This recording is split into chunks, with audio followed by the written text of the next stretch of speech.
ناظرین السلام علیکم۔ پروگرام علم و حکمت کے ساتھ زبیر احمد حاضر خدمت ہے۔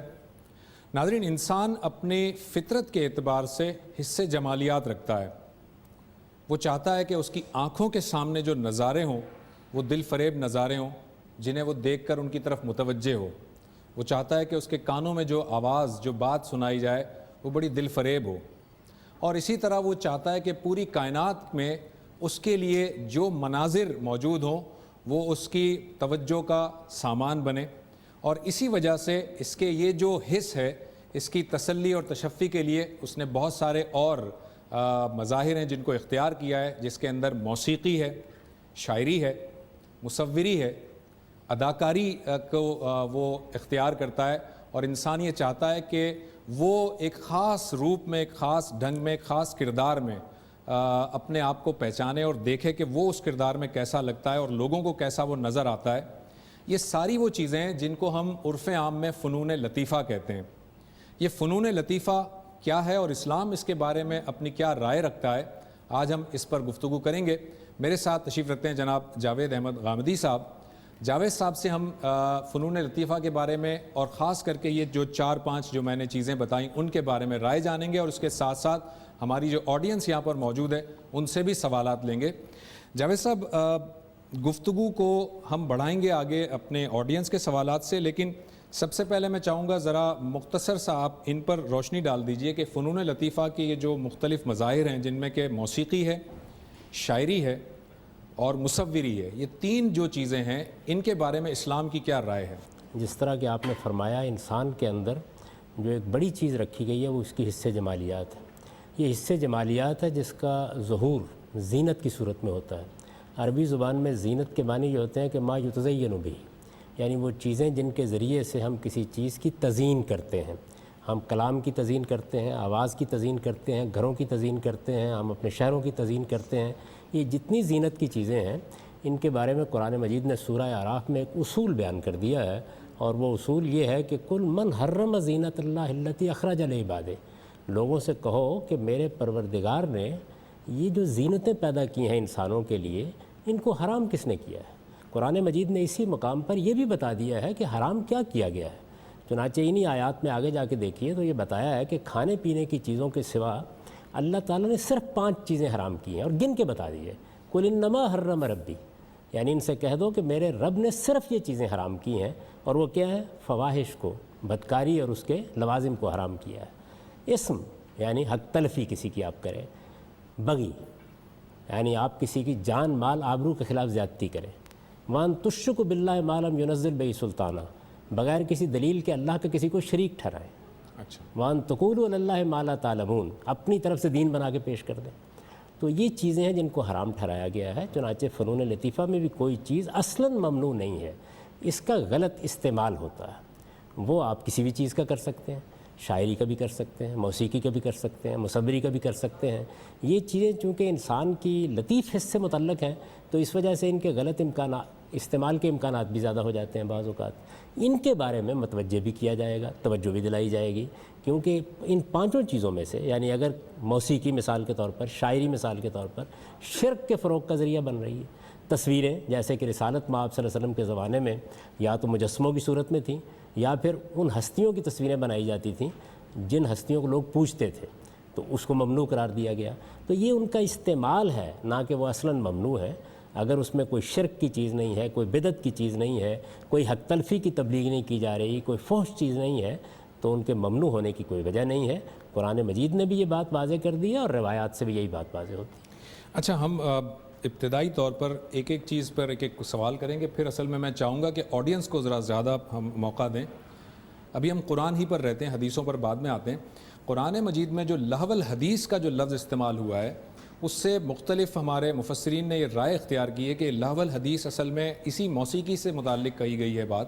اس کو آپ کیسے دیکھتے ہیں؟ کیا بات کہی گئی ہے؟ وہ بات یہ کہی گئی ہے کہ رسالت مآب صلی اللہ علیہ وسلم اللہ کے دین کی دعوت لے کے اٹھ کھڑے ہوئے ہیں۔ آپ لوگوں کو خدا کا پیغام سنا رہے ہیں، قرآن مجید کی دعوت پیش کر رہے ہیں۔ کچھ لوگ اس کے مقابل میں ایسی مجالس منعقد کرتے ہیں کہ جو رسالت مآب صلی اللہ علیہ وسلم کی دعوت سے لوگوں کو ہٹانے کا ذریعہ بن رہی ہے۔ تو اس مقصد کے لیے تو آپ ایک کرکٹ کا میچ منعقد کر دیں تو اس پر بھی تنقید ہوگی۔ کسی چیز کا استعمال کیا ہے. میں نے وہی عرض کیا, آپ نے اس کا استعمال کسی غلط مقصد کے لیے کیا, کسی چیز کو غلط طرف لے جانے کے لیے کیا, غلط چیزوں کی ترغیب دینے کے لیے کیا, تو ظاہر ہے کہ اس پہ تنقید کی جائے گی. قرآن مجید نے بھی اسی پہلو سے تنقید کی ہے. ورنہ آپ دیکھیے کہ یہی لہو ہے جس کے بارے میں قرآن مجید یہ کہتا ہے کہ جمعے کے خطبے میں آپ لوگ اس طرف چلے گئے, تجارت اور لہو دونوں کو اکٹھا کر دیا. وہ چیز بھی اس وقت ممنوع ہو گئی. یعنی ادھر خدا کا پیغمبر کھڑا ہے, اللہ کے پیغمبر نے دعوت دینا شروع کی ہے, جمعے کا خطبہ دینا شروع کیا ہے, اور آپ نکلے وہاں سے اور نکل کے جا کے آپ تجارت میں مصروف ہو گئے, تو اس موقع پر وہ تجارت بھی ممنوع ہو جائے گی. تو یہ اس موقع کی بات ہے, اس کا ان کے اصلاً ممنوع ہونے سے کوئی تعلق نہیں. اسی اصول کو میں نے واضح کیا آپ پر کہ اللہ تعالیٰ کے ہاں یہ ساری چیزیں زینت کی تعبیر ہے. یہ سب چیزیں اللہ تعالیٰ کی پیدا کرنا ہے. اللہ تعالیٰ کہتے ہیں کہ کون ہے کہ جو ان کو حرام قرار دے گا, یہ سب حلال ہیں. حرام بتا دیا کہ کیا چیزیں کی گئی ہیں, لیکن ان میں سے کوئی چیز بھی جن کو حرام کیا گیا ہے وہ اگر ان چیزوں کے ذریعے سے پھیلائی جائے گی, ان کو اس کا ذریعہ بنایا جائے گا, تو اس سے روکا جائے گا. اچھا جاوید صاحب, یہ شاعری سے متعلق بھی قرآن مجید نے ایک عمومی اسٹیٹمنٹ دیا ہے, خاص کر کے کوئی پن پوائنٹ نہیں کیا, بلکہ کہا ہے کہ شعراء یتبعہم الغاوون. تو یہ تمام شعراء کے لیے بات کی ہے قرآن مجید نے, کسی ایک کو الگ تو نہیں کہا. نہیں, وہاں بھی دیکھیے تقابل میں ہے. یعنی انہوں نے کہا کہ رسالت مآب صلی اللہ علیہ وسلم شاعر ہیں, معاذ اللہ. تو اللہ تعالیٰ نے یہ فرمایا کہ ما ینبغی لہ الشعر, وہ خدا کے پیغمبر ہیں, شاعری ان کے شایان شان ہی نہیں ہے. اور پھر اس کے بعد جو عرب میں اس وقت شعراء تھے ان کی تصویر کھینچ دی ہے کہ شعراء کا تو معاملہ اس معاملے میں یہ ہوتا ہے. دیکھیے, میں نے اس سے پہلے بھی عرض کیا کہ ہمارے مولانا الطاف حسین علی خود ایک بڑے شاعر ہیں. انہوں نے شاعروں کی تصویر کھینچی ہے. ایک گناہ گار وہاں چھوٹ جائیں گے سارے, جہنم کو بھر دیں گے شاعر ہمارے, خود شاعر ہیں. تو اس کا مطلب کیا ہے؟ اس کا مطلب یہ ہے کہ شاعری جیسی مؤثر چیز کو غلط استعمال کیا جا رہا ہے. وہ کانٹینٹ کیا ہے, وہ کیا چیز ہے جسے آپ شاعری میں بیان کر رہے ہیں. یعنی وہ ولگیرٹی ہو سکتی ہے, وہ فواہش ہو سکتے ہیں, وہ غیر اخلاقی چیزیں ہو سکتی ہیں, وہ انسانوں کے خلاف پروپیگنڈا ہو سکتا ہے, وہ حجب کے طریقے ہو سکتے ہیں, اس میں تناوز بالالقاب ہو سکتا ہے, اس میں تمسخر ہو سکتا ہے. تو بہت سی ایسی چیزیں جو ممنوع ہیں وہ آپ اپنی شاعری کا موضوع بنائیں گے تو شاعری بھی مذمت کی زد میں آ جائے گی. اصل چیز یہ ہے کہ کانٹینٹ کیا ہے, آپ استعمال کیا کر رہے ہیں. تو استعمال میں دیکھا جائے گا کیا چیز صحیح ہے کیا غلط ہے. تو اس وجہ سے ان تمام چیزوں میں استعمال دیکھا جائے گا. ہمارے ہاں اس میں غلطی ہوتی ہے بعض اوقات کہ ہم قرآن مجید کی روشنی میں روایات کو نہیں دیکھتے. روایات ہمیشہ اطلاقی ہوتی ہیں, یعنی کوئی چیز ہے آپ اس کو غلط استعمال کرتے ہیں. اب دیکھیں لاؤڈ اسپیکر ہے, اگر اس کے ذریعے سے آپ ہمسایوں کو جگائیں گے, آپ لوگوں کو آرام نہیں کرنے دیں گے, آپ ایک طالب علم کو پڑھنے نہیں دیں گے, تو لاؤڈ اسپیکر پر پابندی لگائی جائے گی نا. جی, یہ اصل میں لاؤڈ اسپیکر کے آلے پر پابندی نہیں ہے, اس کے غلط استعمال پر پابندی ہے. تو بالکل یہی معاملہ باقی چیزوں میں ہوگا. ٹھیک. ناظرین, ایک مختصر سا بریک لیں گے اور بریک کے بعد آڈینس کے سوالات کو شامل کریں گے. بریک کے بعد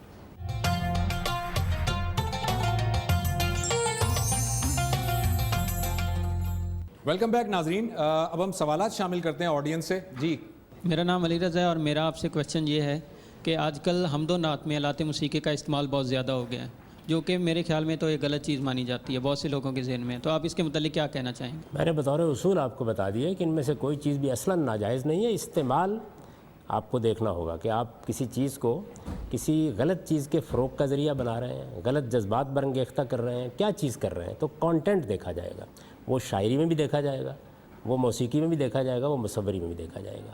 استعمال کو ہمیشہ موضوع بحث بنایا جائے گا. یہ میں آپ سے عرض کروں کہ جیسے میں نے لاؤڈ اسپیکر کی ابھی آپ کو مثال دی, جب یہ پہلے آیا ایک زمانے میں, تو ہندوستان کے, میں کسی ملائے مکتبی کی بات نہیں کر رہا, ہندوستان کے بڑے علماء نے, آپ جانتے ہیں کیا فتویٰ دیا اس کے بارے میں کہ یہ آلہ لہو ہے, اس کو مسجد میں داخل نہیں کیا جا سکتا. آلہ لہو ہے, اب وہ مسجد میں داخل ہو گیا, اسے نکالنے کے لیے فتویٰ چاہیے. بہت مشکل ہو گیا, یعنی باقاعدہ آپ فوج بھرتی کریں تب بھی نہیں نکال سکتے. تو یہ ایسا ہی ہوتا ہے عام طور پر. چیزیں اپنی ذات میں ممنوع نہیں ہوتی, ان کا استعمال کیا ہے. اس کے لیے میں نے آپ کی خدمت میں عرض کیا, قرآن مجید نے دیکھیے کیا غیر معمولی کمال کیا ہے. یعنی ایک مقام پر گن کر بتا دیا ہے کہ میں نے حرام کیا کیا. میں ہمیشہ لوگوں سے کہتا ہوں کہ قرآن مجید کی سورہ اعراف کی ان آیتوں کو اپنے سامنے لکھ کے رکھ لیجئے, یہ آپ کو حلال حرام کے مسئلے کے بارے میں بے نیاز کر دیں گے. گن کے بتا دیا کہ کھانے پینے کی چیزوں کے سوا اللہ تعالیٰ کہتے ہیں میں نے صرف یہ چیزیں حرام کی ہیں. تو وہ چیزیں ہیں جن کو نگاہ میں رکھنا چاہیے. اگر آپ کی موسیقی, آپ کی شاعری, آپ کی مصوری, آپ کی اداکاری ان میں سے کسی چیز کو لوگوں تک پہنچانے کا ذریعہ بن رہی ہے, تو اس کے ممنوع ہونے میں یا اس کے حرام ہونے میں کوئی شبہ نہیں ہے. جی, ایک حدیث ہے کہ جس گھر میں تصویر ہو وہاں پہ رحمت کا فرشتہ نہیں آتا، اس کی آپ کیا جسٹیفیکیشن دیں گے؟ رسالت پاک صلی اللہ علیہ وسلم کے زمانے میں زیادہ تر تصویریں مشرکانہ تھیں، یعنی ان میں ایسی شخصیات کی تصویریں بنائی گئی تھیں یا ان کے مجسمے بنائے گئے تھے جن کی لوگ پرستش کرتے تھے. تو آپ نے نہ صرف یہ کہ ان کی نکیر کی بلکہ ایسی بہت سی تصویریں مٹا ڈالی گئیں. یہ تصویریں حرم میں بھی موجود تھیں، یعنی جس طرح حرم میں بت بنا کے رکھے ہوئے تھے اسی طریقے سے اس کی دیواروں پر اس طرح کی تصویریں بھی بنائی ہوئی تھیں. یہ وہ تصویریں نہیں تھیں جو آج آپ کھینچتے ہیں، یعنی آپ کی تصویر ہے، آپ کی والدہ کی تصویر ہے، آپ کے گھر والوں کی تصویریں ہیں، آپ کی شناختی کارڈ کی تصویر ہے، آپ کی خبریت کے لیے اخبار میں تصویر ہے. یہ تصویریں وہ نہیں تھیں، یہ وہ تصویریں تھیں جن کے ذریعے سے بت پرستی کو عام کیا جا رہا تھا. تو وہی بات کہ اللہ تعالیٰ نے شرک کو ممنوع قرار دیا ہے. وہ 5 چیزیں جو سورہ اعراف میں بیان ہوئی ہیں ان میں ایک شرک بھی ہے. تو اگر کوئی تصویر شرک کا ذریعہ بن رہی ہے تو اس سے بھی روکا جائے گا. اس طرح کی تصویر اگر گھر میں ہے تو ضرور اس کو نکال دیجئے، لیکن اس کا ان تصویروں سے کوئی تعلق نہیں ہے جن میں ایسی کوئی بات نہیں. ہمارے پیرنٹس کی جو پکچرز ہیں ہمارے دل میں اس کے لیے رسپیکٹ ہے، تو اس میں تو وہ پھر ایلیمنٹ آ جائے گا نا. دین میں رسپیکٹ ممنوع نہیں ہے، پرستش ممنوع ہے. رسپیکٹ تو دین کا حکم ہے. ہمیں والدین کا احترام کرنا ہے، ان کی عزت کرنی ہے، اپنے اساتذہ کا احترام کرنا ہے. احترام اور رسپیکٹ، دیکھیے دین میں عبادت صرف خدا کی ہے، عقیدت صرف محمد الرسول اللہ صلی اللہ علیہ وسلم سے ہوگی. ہمارے معلم ہیں، ہمارے اساتذہ ہیں، ہمارے والدین ہیں، ہم ان کی رسپیکٹ کریں گے. تو احترام کوئی بری چیز نہیں ہے، پرستش نہیں ہونی چاہیے. پکچر میں وہ ایلیمنٹ آ تو جاتا ہے. آپ کے خیال کے مطابق اگر اس تصویر کو دیکھتے ہی آپ کا پرستش کرنے کو جی چاہتا تو اٹھا دیجئے، لیکن یہ اس کا استعمال ہے، اس کا کوئی تعلق دین سے نہیں ہے. کون آدمی ہے کہ جو یہ چیز اس میں محسوس کرتا ہے کہ اب مجھے سجدہ کرنا ہے والدین کے سامنے؟ تو بات کو وہیں رکھیے. اللہ تعالیٰ نے قرآن مجید میں ایک اور بات کہی ہے، ایمان والو لا تغلو فی دینکم، دین کے معاملے میں غلو اور مبالغہ نہ کرو. احترام کو احترام کی جگہ رکھیے، پرستش کو پرستش کی جگہ رکھیے، عقیدت کو عقیدت کی جگہ رکھیے. اچھا جاوید صاحب، یہ جس تصویر کی جو بات کی وہ ایک واقعہ ہے کہ نبی صلی اللہ علیہ وسلم کے حجرے میں پردہ وہ موجود تھا جس میں تصویر تھی اور آپ نے وہ پردہ وہاں سے ہٹا دیا تھا. تو وہاں پر اس بات کا تو امکان ہی نہیں ہو سکتا کہ نبی کے گھر میں ایسا کوئی پردہ ہو جس میں کسی بت کی تصویر ہو. ایسا تو ہو ہی نہیں سکتا. پوری روایت پڑھی ہے، وہ اصل میں یہ ہے کہ رسالت میں آپ صلی اللہ علیہ وسلم ایک چھوٹا سا حجرہ ہے جہاں نماز پڑھتے تھے، اس کے سامنے تھا. تو آپ نے فرمایا کہ یہ نماز میں خلل کا ذریعہ بنتا ہے. یہ بالکل ایک دوسری چیز ہے. اس کا اصل میں تصویر کی حلت حرمت سے کوئی تعلق نہیں ہے. نماز میں کوئی چیز اگر خلل انداز ہو رہی ہے، اور پیغمبر کی نماز کے کیا کہنے، ظاہر ہے کہ آپ جس توجہ سے، جس انہماک سے نماز پڑھنا پسند فرماتے تھے، اس میں اگر ایسی کوئی چیز ہو. چنانچہ ہمارے فقہاء ایک زمانے میں یہ کہتے رہے ہیں کہ آپ مسجدیں بھی بنائیں تو ان میں اس طرح کے نقش و نگار نہ کریں یا ایسی تزئین نہ کریں کہ نماز میں آپ کھڑے ہوں تو خدا کی بجائے آپ انہی کو دیکھتے رہ جائیں. تو یہ ہر چیز کا ایک موقع و محل ہوتا ہے، اس کو وہیں رکھیے اور وہیں رکھ کر اس کو سمجھیے کہ وہ کیا بات ہے جو کہی جا رہی ہے. ٹھیک جی، سوال کیجیے گا آپ. غامدی صاحب، میرا سوال تھوڑا سا مختلف ہے مگر یہ حرام اور حلال کے کانٹیکس میں ہی ہے. جیسے پہلے علماء حضرات کو ریڈیو کے استعمال کا صحیح سمجھ نہیں آیا تو انہوں نے اس کو حرام کہہ دیا، پھر بعد میں اس کا استعمال بھی کیا دین کے فروغ کے لیے. اسی طرح ٹیلی ویژن تھا، اسی طرح لاؤڈ اسپیکر تھا. اب ہم دیکھتے ہیں کہ انسان ٹریولنگ کی اس حد تک پہنچ گیا کہ مریخ پہ انسان جا رہے ہیں. اب علماء حضرات نے، کیونکہ بہت سارے سوالات سامنے آ رہے تھے کہ وہاں پہ انسان سجدہ کس طرف کرے گا، اذان کی آواز آئے گی کہ نہیں، تو انہوں نے اس کو بھی حرام قرار دے دیا ہے. تو اس بارے میں آپ کا کیا پوائنٹ آف ویو؟ یعنی انسان اگر کسی دوسری جگہ چلا جاتا ہے تو قرآن مجید میں ہمیں یہ اصول سکھایا گیا ہے کہ جو بنیادی چیزیں ہیں ان میں ہم اجتہاد کریں گے. جیسے میں اس کی مثال دیتا ہوں آپ کو. سیدنا موسیٰ علیہ السلام کا واقعہ قرآن میں بیان ہوا ہے. وہ اپنی قوم میں مبعوث ہوئے، مصر میں ان کی قوم تھی. وہاں انہوں نے جب تنظیم کرنا شروع کی تو ان کو حکم دیا گیا، بلکہ پہلی وحی میں یہ بتا دیا گیا تھا کہ آپ انہیں نماز کی تلقین کریں گے. دین میں نماز ایک بنیادی حکم ہے. تو ان کو ہدایت کی گئی کہ اقم الصلاۃ لذکری، میری یاد دہانی کو قائم رکھنے کے لیے آپ نماز کا اہتمام کریں اور اپنی قوم کو بھی نماز کی تعلیم دیں. ان کی قوم خود پیغمبروں کی اولاد ہے، نماز سے وہ واقف ہیں. اب وہاں قبلے کا سوال پیدا ہوا. ظاہر ہے کہ نماز باجماعت پڑھی جائے گی. تو آپ دیکھیے قرآن نے کیا کیا. انہوں نے کہا کہ آپ اپنے گھروں کو قبلہ قرار دے کے نماز باجماعت کا اہتمام کر دیں. تو وجلوا بیوتکم قبلہ قرآن مجید نے کہا، اپنے گھروں کو آپ قبلے کی حیثیت دیں اور نماز کی اطلاع کر دیں. اس کے بعد پھر جیسے جیسے قوم کی تنظیم ہوتی چلی جائے گی تو قبلے کی تعین بھی ہوگی. ہمیں معلوم ہے، بائبل اس کو بیان کرتی ہے کہ پھر جب وہ تابوت اٹھائے پھرتے تھے اور اس میں الواح تورات رکھی ہوئی تھی، اس کو ایک لمبے عرصے تک قبلہ قرار دے دیا گیا، یہاں تک کہ پھر بیت المقدس کی عمارت بنی. تو اس کے بعد پھر بیت المقدس میں لوگ نماز پڑھنے کے لیے آنے لگ گئے. خود بیت المقدس کے بارے میں یہ سوال ہوا کہ اس کا قبلہ کیا ہے, تو معلوم ہوا کہ اس میں جو آلٹر تھا جہاں قربانی کی جاتی ہے اس کا رخ بیت اللہ کی طرف تھا. تو اس وجہ سے قبلہ در حقیقت ہے کیا, یعنی اللہ تعالیٰ کسی ایک نشان کو مقرر کر دیتے ہیں تاکہ ہماری نمازوں میں اجتماعیت پیدا ہو جائے. دین میں یہ اصول ہے کہ آپ کو عام حالات کے لحاظ سے حکم دے دیا جاتا ہے, آپ اس میں جو روح ہے اس کو سامنے رکھتے ہیں, نئے حالات پیش آئیں تو اجتہاد کر لیتے ہیں. ناظرین ایک مختصر سا وقفہ لیتے ہیں اور وقفے کے بعد اس سوالات و جوابات کی نشست کو کنٹینیو کرتے ہیں. وقفے کے بعد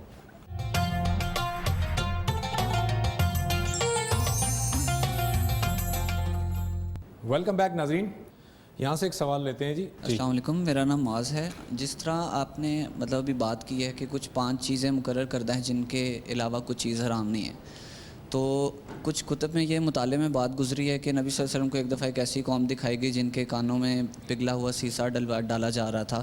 تو جب انہوں نے پوچھا تو انہوں نے کہا کہ وہ لوگ ہیں جو موسیقی سنتے تھے. اس طرح ایک اور روایت پڑی ہے کہ نبی صلی اللہ علیہ وسلم نے کہا کہ مجھے گانے بجانے اور موسیقی کے آلات ختم کرنے کے لیے بھیجا گیا. اسی طرح ایک بانسری والی روایت ہے کہ جب وہ کانوں میں جب تک آواز آتی رہی تو انہوں نے انگلیاں نہیں نکالیں. ٹھیک ہے, اور اگر یہ چیز حرام نہیں ہے تو ہم لوگ پریفر کرتے ہیں کہ جب ہم وضو کی حالت میں, روزے کی حالت میں, تو ہم میوزک نہ سنیں یا اوائڈ کریں چیزوں سے. 4ویں صدی کے جلیل القدر فقیہ اور محدث امام ابن حزم نے ایک ایک روایت کا تجزیہ کر کے بتا دیا کہ ان کی حیثیت کیا ہے, روایات ہوتی کیا ہیں یہ بھی سمجھ لیں. رسالت مآب صلی اللہ علیہ وسلم دنیا سے رخصت ہو گئے. اب کوئی آدمی آتا ہے, وہ آ کے یہ بیان کرتا ہے کہ میں نے آپ سے یہ بات سنی تھی. بعض اوقات وہ موقع نہیں بیان کرتا, بعض اوقات پس منظر نہیں بیان کرتا. تو یہ روایات سند کے لحاظ سے تمام ضعیف روایات. ایک بات. دوسری یہ کہ اگر ان کو ہم قبول کریں گے تو قرآن کی روشنی میں قبول کریں گے کہ جو موسیقی وہاں زیر بحث ہوگی یا جس کے بارے میں آپ نے فرمایا ہوگا یا جو تصویر زیر بحث ہوگی اس میں وہ خرابی پائی جاتی ہوگی, اسی لیے آپ نے اس کو ممنوع قرار دیا. تو یہ طریقہ ہوتا ہے روایات کو سمجھنے کا, ان کو قرآن کے مقابل میں نہیں کھڑا کر دیتے. ٹھیک ہے, اور جو آپ سے دوسرا مطلب بات یہ پوچھی کہ ہم روزے کی حالت میں تو ہم اوائڈ کرتے ہیں اس ٹائپ کی چیزوں کو, یا ہم وائل ڈرائیونگ اگر کوئی سانگ سن رہا ہے تو لوگ یہ پریفر کرتے ہیں یار سفر میں کچھ مطلب اللہ کا ذکر لگا لو, کوئی تلاوت لگا لو انسٹیڈ آف ہیونگ سانگس. روزہ ایک عبادت ہے, آپ عبادت کر رہے ہوتے ہیں, عبادت کے اپنے آداب ہیں. یعنی عبادت میں ہم بہت سی چیزوں سے اجتناب کرتے ہیں. ہو سکتا ہے کہ کوئی آدمی آپ کو یہ کہے کہ آپ زیادہ گپ شپ بھی نہ کیجیے. مثال کے طور پر آپ اعتکاف میں بیٹھ گئے ہیں اور اعتکاف میں بیٹھ کے آپ نے موبائل فون پکڑا ہوا اور اپنا کاروبار کر رہے ہیں, تو ہر آدمی آپ کو توجہ دلائے گا. کاروبار تو بالکل جائز ہے لیکن یہ موقع نہیں ہے اس کے کرنے کا. آپ حج کے لیے گئے ہوئے ہیں, آپ طواف کر رہے ہیں, میں نے خود دیکھا کہ بعض لوگ طواف کر رہے ہیں اس کے ساتھ موبائل فون کان سے لگا ہوا ہے اور بتا رہے ہیں کہ بہتاؤ کیا ہے کراچی میں اس وقت. تو یہ اصل میں کسی چیز کا غلط موقع پر کرنا ہے. روزے میں آپ عبادت کر رہے ہوتے ہیں تو اپنے اوپر عبادت کی فضا طاری رکھیے, وہ ایک بالکل الگ چیز ہے, اس سے کوئی چیز حرام یا حلال نہیں ہو جاتی. ناظرین ایک مختصر سا وقفہ لیتے ہیں, وقفے کے بعد اس سلسلے کو کنٹینیو کریں گے بریک کے بعد.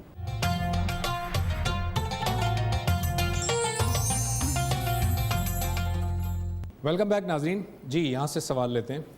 جی محمد صاحب, میرا کوسچن یہ ہے کہ آپ نے ابھی کہا ہے کہ ایک علاقائی تہذیب و تمدن جو ہے وہ مذہب کو اپنے اندر سمو لیتا ہے, جبکہ آپ نہیں سمجھتے کہ ایسا ہے کہ ہر مذہب کی ایک خاص اپنی تہذیب و تمدن ہوتی ہے کہ وہ جب کسی بھی خطے میں جاتا ہے تو وہ اس کو وہاں پہ جنم دیتا ہے اور اس کے مطابق زندگیاں گزارنے میں مدد کرتا ہے؟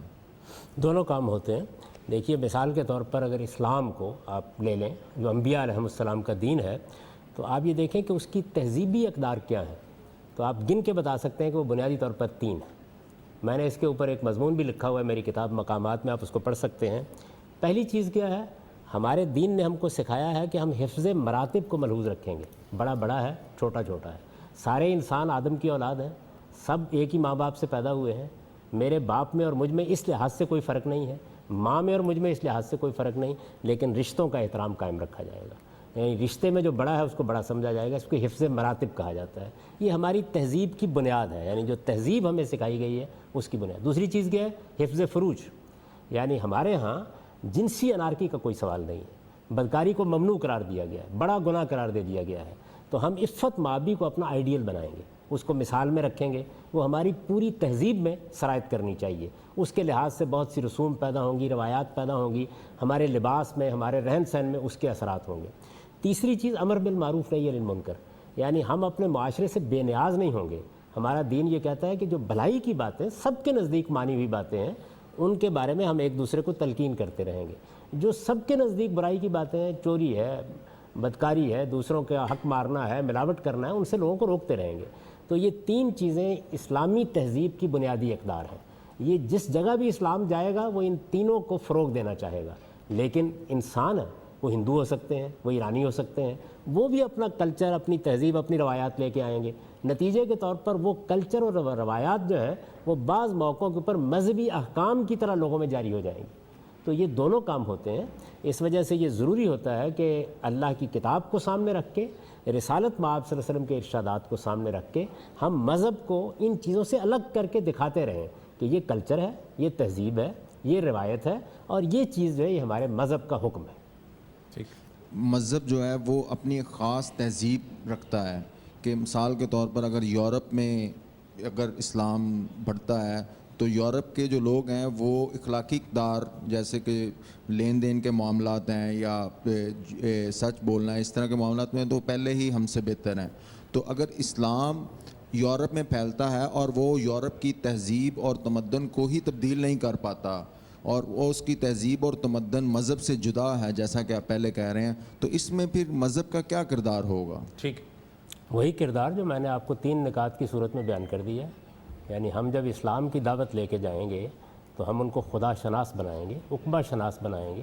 ہم ان کو بتائیں گے کہ یہ دنیا عارضی ہے, آپ کو ایک دن خدا کے سامنے پیش ہونا ہے. قیامت کے دن آپ کے لیے اللہ تعالیٰ نے اپنا فیصلہ صادر کرنا ہے. اصل زندگی وہ ہے, اس کے لیے اپنے آپ کو تیار کریں.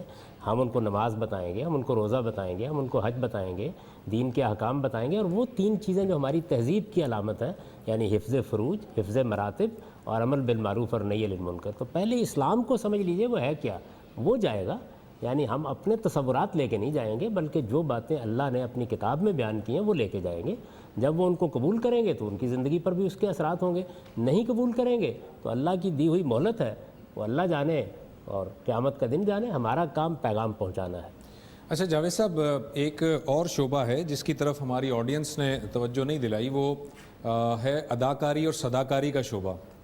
ہم دیکھتے ہیں کہ اداکاری میں ایک شخص جو ہے وہ شوہر کا کردار ادا کر رہا ہے اور ایک خاتون بیوی کا کردار ادا کر رہی ہیں, تو اس کو اخلاقی لحاظ سے وہ اسے کیسے دیکھتے ہیں؟ کیونکہ اداکاری بھی ایک فنون لطیفہ ہی ہے, اور اسی طرح جب گلوکاری کوئی کرتا ہے اسپیشلی خاتون, تو یہ کہا جاتا ہے کہ آواز کا بھی ایک پردہ ہوتا ہے, لیکن وہ آواز میں جو ہے وہ گانے گا رہی ہیں خاتون.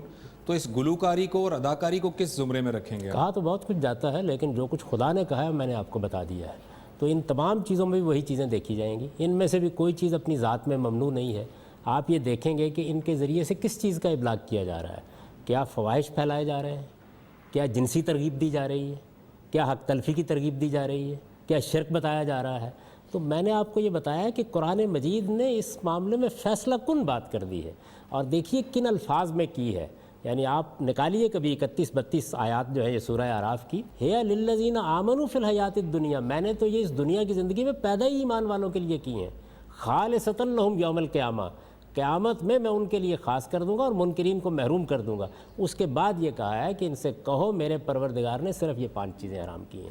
کھانے پینے کی چیزوں کا اوپر ذکر آ گیا تھا, اس کے بعد بتا دیا کل انما حرم ربی. تو اس وجہ سے جب اصول معلوم ہو گیا تو ہر چیز کو اسی کی روشنی میں دیکھا جائے گا. لوگوں کے لیے زندگی تنگ کرنے کے لیے مذہب نہیں آیا, وہ ان کو پاکیزہ بنانے کے لیے آیا ہے, اور پاکیزگی کے آداب اور اصول بیان کرتا ہے. ہم مذہب کو جب بیان کرتے ہیں تو اس کی اصل سے کیوں بیان نہیں کرتے؟ آپ دیکھیں رسالت مآب صلی اللہ علیہ وسلم کے پاس جبریل امین آئے, بڑی مشہور روایت ہے, اس کو حدیث جبریل کہا جاتا ہے. انہوں نے آپ کچھ سوالات کیے ہیں. سوالات کے بعد جب وہ چلے گئے تو رسالت مآب صلی اللہ علیہ وسلم نے فرمایا کہ یہ جبریل امین تھے, یعلمکم دینکم, یہ دین کے حقائق تمہیں بتانے کے لیے آئے تھے. آپ دیکھیں اس میں ایمان کیا ہے, اس میں اسلام کیا ہے, اس میں یہ چیزیں بیان ہوئی تھیں جن پر ہم بحث کرتے ہیں. تو ہم نے بعض اس طرح کی چیزوں کو اسلام بنا کے, مذہب بنا کے اپنے لیے بھی اور دنیا کے لیے بھی اس کو تنگ کر ڈالا ہے. مذہب کی اصل تعلیم یہ ہے کہ لوگوں کو بتایا جائے کہ انہیں لوگوں کا حق نہیں تلف کرنا, انہیں کسی کی جان مال آبرو کے خلاف زیادتی نہیں کرنی, انہیں خدا کے ساتھ کسی کو شریک نہیں ٹھہرانا, انہیں بدکاری پر مبنی معاشرت نہیں بنانی, انہیں حفظ مراتب کے اصول کو قائم رکھنا ہے, انہیں نیکی پھیلانی ہے اور خیر پھیلانا ہے. یہ مذہب کا موضوع ہی نہیں ہے جس کو بدقسمتی سے ہماری ہر مسجد اور ہر ممبر موضوع بنائے ہوئے. ناظرین ایک چھوٹا سا وقفہ لیتے ہیں, وقفے کے بعد اس کو مزید آگے تھوڑا سا کھولیں گے اور مزید وضاحت چاہیں گے جاوید صاحب سے. وقفے کے بعد